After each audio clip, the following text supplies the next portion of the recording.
What's the silliest rules as written ruling that's so minor and obscure that most DMs just straight up ignore it? I still have disadvantage when trying to hit an invisible person, even if I have an ability that allows me to see them.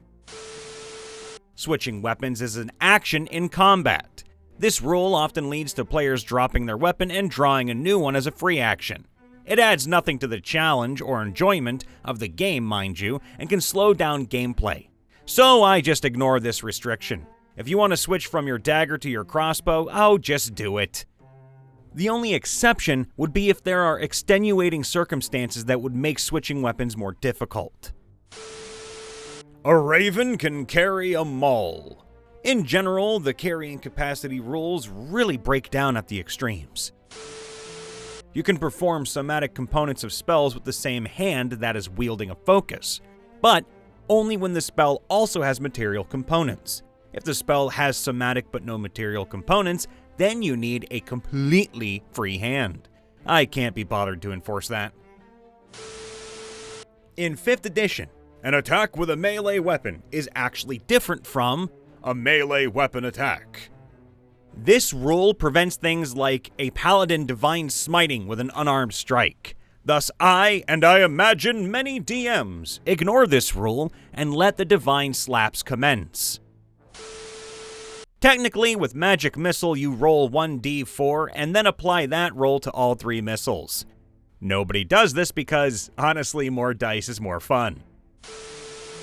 I don't know if other DMs ignore this per se, but I've remembered something that really annoys me.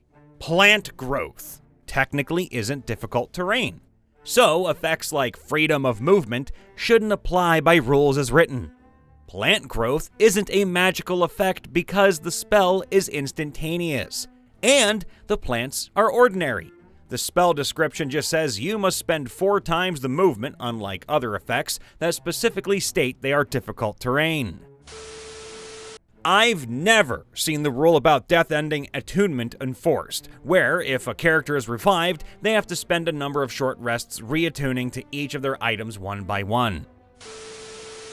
Devil's Sight doesn't work for dim light. So ridiculous. Healing potions are magic items and, according to rules as written, can't be used with abilities like the Thief's Rogue's Use an Object Cunning Action. Nah, just go for it. Detect Magic rules as written just triggers your spidey sense that magic is present within range. But you have to use your action to see what's magical. Nope, that stuff just glows, baby. Using your action to try to determine which school of magic it's from makes sense, of course. You know it's magic, but need a few seconds to focus to learn more. Here's an exception though, magical invisibility. You sense its presence, but don't get to see it for free, as that would invalidate other spells and abilities designed for exactly that. Now, here's one rule as written that is commonly ignored, but I enforce. Everyone treats guidance as a reaction and as silent. They try to yell, "Guidance! Guidance!" on literally everything, even stealth checks and such. Guidance is a spell. You cast it, and it takes an action. It's not a reaction. It has verbal and somatic components, therefore it is loud. That is how I run it at my table, and I enforce it. No reactively casting guidance, and definitely no casting it during stealth or sleight of hand checks. It's very, very loud, and obvious all spells with verbal components are unless you are using the subtle spell feat, or the spell specifically says it's quiet like message. Now, I bet you're thinking that would ruin the fun, or some such reaction typical on this sub like, "I'd never play at your table." But actually, my players liked this once they got used to it. It also resulted in them pre-planning and discussing their actions and strategies a lot more than they previously did. Now, they still use guidance all the time, but now intentionally and with planning. They've found other ways to do stealth and sleight of hand. An attacker with C invisibility active still has disadvantage against a target with invisibility cast on it. But I don't think this applies to an innately invisible target, if such a thing actually exists. Companions, like the ones granted by various ranger subclasses, require your action or bonus action to command unless you are incapacitated. And then they suddenly remember they have a brain. I hate this. I always have, despite never having played any of these classes myself. An animal trained to fight alongside you should not need a verbal command to do anything other than dodge. Even if you want to argue that it's realistic, it doesn't feel good to play, and in my opinion, that matters more. So I do what Baldur's Gate 3 does, and I'm so glad they made this change too. No action or bonus action required. Your companion just acts like it actually has a mind of its own. It makes the ranger feel so much better knowing that my beast companion has a brain and is letting me use my bonus action for the myriad of bonus action spells the ranger actually gets. I've never made someone use their reaction to identify a spell, and I never will.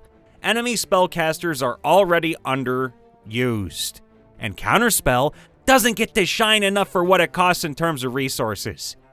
Also, flavor-wise, it makes absolutely no sense to me that knowing something would take a physical action.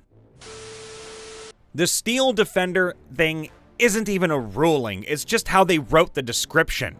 Since there are no actual rules or mechanical options tied to the Steel Defender's appearance, it could have tank treads or bounce on a pogo stick for all I care. Two things that I see a lot. You can't ready an action outside of combat. You have to have started initiative to ready an action. There is no such thing as a surprise round. You roll initiative, anyone surprised has that condition until their turn in the initiative. They get no actions and lose that condition on their turn. It isn't a free turn for surprising the party.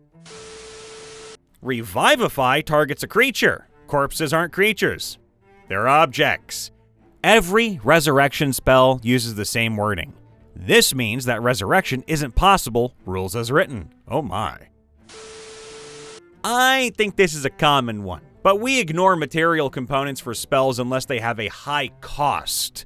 For example, resurrection requires a diamond worth at least 1,000 gold, so we would have to have that. But for little things, our DM just assumes our characters would keep that kind of stuff around. We also bend the polymorph rules a lot, since the list of creatures isn't all-encompassing and sometimes presents other challenges. By rules as written, you can't jump diagonally upward, or at least there are no rules for it. There are only rules for jumping vertically and horizontally. Now, obviously, this is ridiculous, so in my experience, most DMs will just ignore it. An area of darkness, not the spell, just an area with no light, is considered heavily obscured. So if you are in a heavily obscured area, you are considered blinded. This means that if there's a campfire 60 feet in front of you that sheds bright light for 30 feet and dim light for an additional 30 feet, you can't see it because you're blind. Pact of the Blade technically doesn't allow warlocks to make use of artifact or sentient weapons. I can't imagine anybody actually adhering to that. Randomly deciding to screw over Bladelocks who manage to reach sufficiently high tiers of play to get their hands on a Black Razor or an Azur's Edge is needlessly prohibitive, especially since Hexblade lore tends to point them in the direction of sentient weaponry anyway. Rules as written, healing kits are broken. You don't have to be next to someone when you heal them, and it's so vague that you could even be on a different plane of existence. Wait, really? As long as you know someone has fallen unconscious, you can use an action to stabilize them. Combine it with the healer feat, and you've got yourself a sniper medic despite it making no sense whatsoever. Someone in the comments below, please explain this to me because I'm scared. Dispel Magic. Can't end spells that create effects, such as Wall of Fire, Silent Image, or Globe of Invulnerability.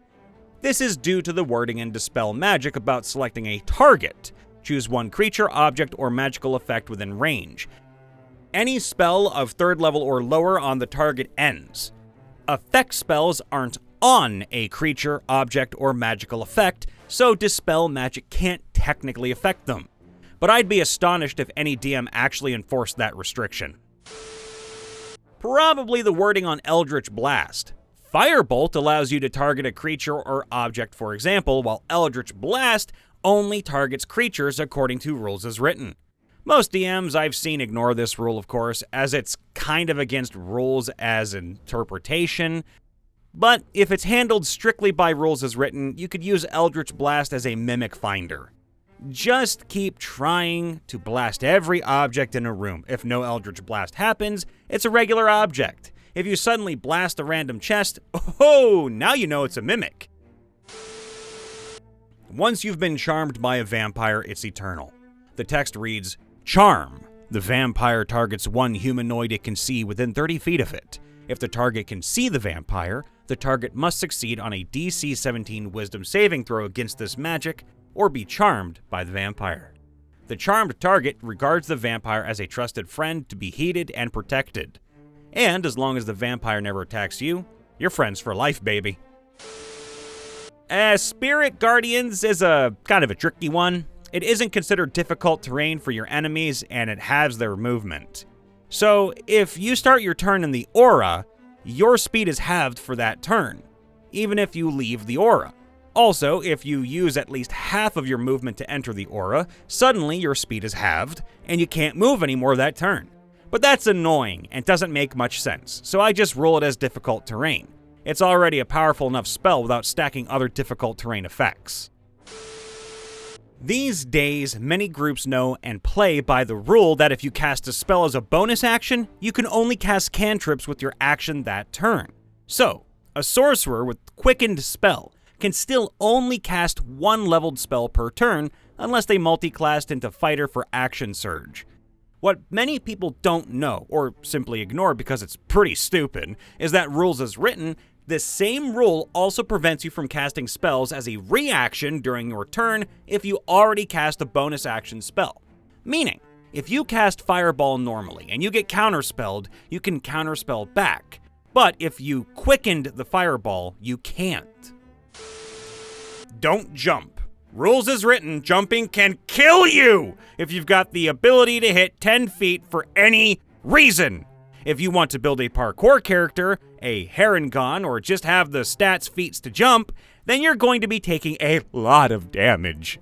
Every table I've been to, when this has come up, has, in some shape or form, developed the "if you can jump that high, you can drop that high" rule. Weapon switching in combat, fall damage cap, lack of insta-kill mechanics against sleeping opponents, the specific calculations for jumping mechanics that make it impossible for many animals to jump, while an elephant, an animal very well known for not being able to jump, has a 7-foot vertical. I'm sure I could find a lot more, but these are the top offenders that come to mind. There are even little red dots on the map, too. Hey everyone, Brian Von VA here checking in after the vid. Make sure to leave a like, subscribe, ring that bell, and of course, if you want to help us keep the lights on, you'd be doing us a huge favor by signing up to be a member. You don't have to, but you do get some perks such as seeing videos earlier than others, letting you get that free "I did it first" comment, and of course you might get some outtakes by yours truly because I'm a stuttering dumbass sometimes. That said, we love you all. See you next time. Bye for now.